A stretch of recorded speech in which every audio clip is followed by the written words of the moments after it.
Station, দুঃখ দূর। মনের বাড়ির পথে আকফা স্টেশনে যান।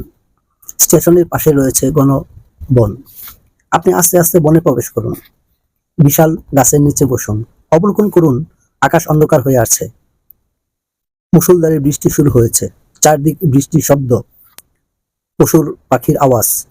বৃষ্টি একটু একটু ঝাপটা আপনার গায়েও লাগতে শুরু করেছে। আপনি নিঃসঙ্গ, একা বসে আছেন গাছের নিচে। আস্তে আস্তে দূরে যান মনের গভীরে। অনুভব করুন মনের গভীরে যে দুঃখগুলো আটকে ছিল, বাদ বাংলা স্রোতের মতো এখন একে একে বেরিয়ে আসতে শুরু করেছে। এখন এক এক করে নিজের দুঃখগুলো পুরোপুরি অনুভব করুন, অবলোকন করুন। আপনার দুঃখের প্রকাশ হতে পারে প্রিয়জন বা আপনজনের মৃত্যু, হতে পারে প্রিয়জনের বিচ্ছেদ, বন্ধুর বিচ্ছেদ, সন্তান বিচ্ছেদ, আত্মীয় স্বজনের সঙ্গে বিচ্ছেদ, হতে পারে খুব আপনজন ভুল বুঝে দূরে চলে গেছে, হতে পারে অর্থনাশ, চাকরি নাশ, সুযোগ নাশ, আবার হতে পারে স্নেহ, মমতা, ভালোবাসা থেকে বঞ্চিত আপনি, হতে পারে নিকটজনের আচরণে আপনাকে মর্মাহত করেছে, হতে পারে বন্ধু, প্রেমিক, প্রেমিকা বিশ্বাসঘাতকতা আপনার হৃদয়কে ভেঙে চুরে একেবারে নিঃস্ব করে দিয়েছে, হতে পারে প্রিয়জনের ক্রমাগত অবহেলার শিকার হয়েছেন আপনি, অথচ নিজের নিঃসঙ্গতা ব্যতীত করছে আপনাকে।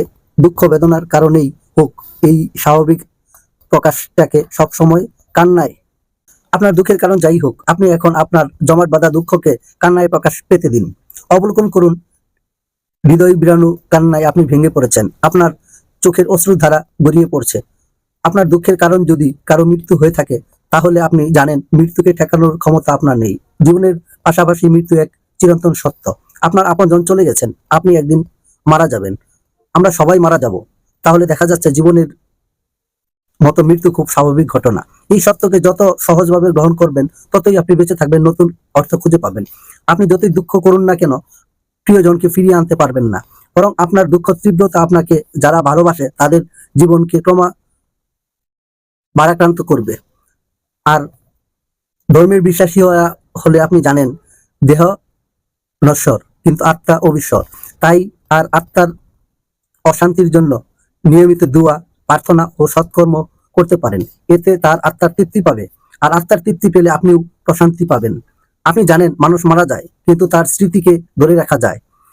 আপনি শুধু মনে দুঃখ বুঝে নিয়ে কান্নাকাটি না করে তার স্মৃতিকে ধরে রাখার জন্য মানব কল্যাণে কিছু করার চেষ্টা করুন। আপনার প্রিয়জন যে কাজের মধ্যে বেঁচে থাকবে, অবলোকন করুন। অনুভব করুন আপনার অন্তরের অন্তঃস্থ থেকে আপনি কাঁদছেন, শুধু কাঁদছেন, চোখ দিয়ে অশ্রু গড়িয়ে পড়ছে। জীবনে যত কান্না জমে আছে, অবিলীলায় তার প্রকাশ পেতে দিন। আপনি কাঁদুন, প্রাণ খুলে কাঁদুন।